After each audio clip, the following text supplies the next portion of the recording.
Welcome back to Fox News.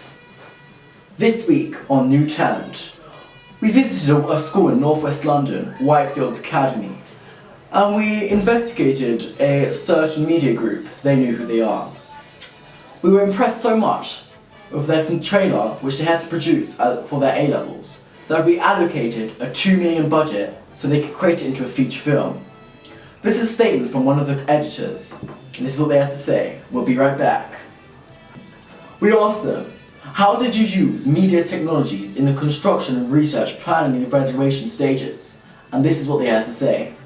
During the very first stages, I had researched online into different codes and conventions, which I then put onto my weekly blog.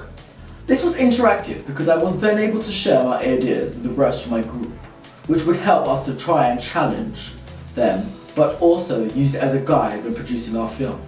The enhancements of the technology and equipment gave us more of an imaginative mind to create our film based on a catfishing.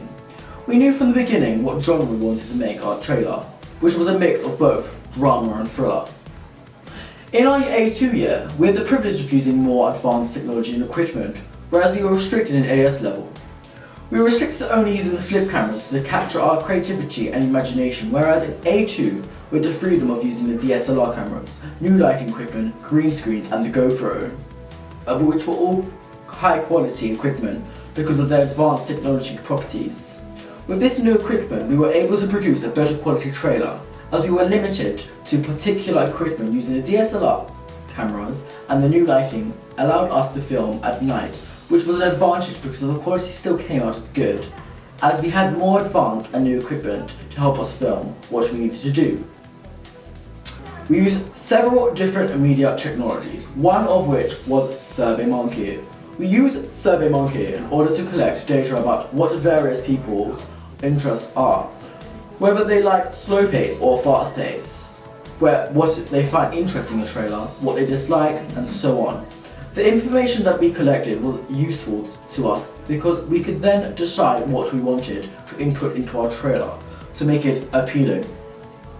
The next piece of media we used was Facebook. Facebook was used to advertise our survey in order for people to actually take the time out to participate in the survey to help us with our production stage.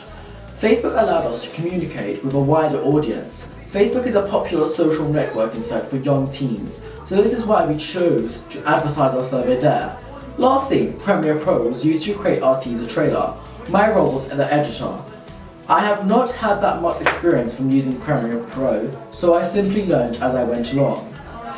I had experimented with different transitions, audio effects, and sound to help produce a quality teaser trailer. Throughout the editing stage, I was able to challenge myself by experimenting with many effects such as color correction and distortion, audio and titles.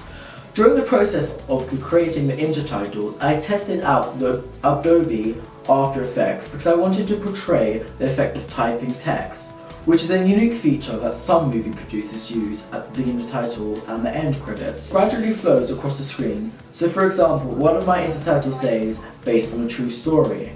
I submitted this into the Adobe After Effects, dragged on the typewriter font, and then result was what I had originally planned out. The difference between my AS level and A2 level is most of the editing in the AS level was done by one of my group members, but this year I was given the creative freedom of the editing. I had to rely on YouTube tutorials, the help of my media teacher and my group members to produce a good quality teaser. During the evaluation process, we were able to use the green screen. We did not have the access to this last year, so this is an opportunity that we have to take things a step further by helping us to interpret more creative and originality. We were able to challenge ourselves and be more creative by doing evaluation in different ways. Thank you Jamila and Emma for their inspiring words. I can't wait to meet you and give you your $2 million budget and help you create this feature film. I feel like your words are very inspiring and I feel like all filmmakers across the world should follow in her footsteps. Well done Jamila and the rest of the group. Next up, we have an interview with the director of the new film World War Z. Stay tuned.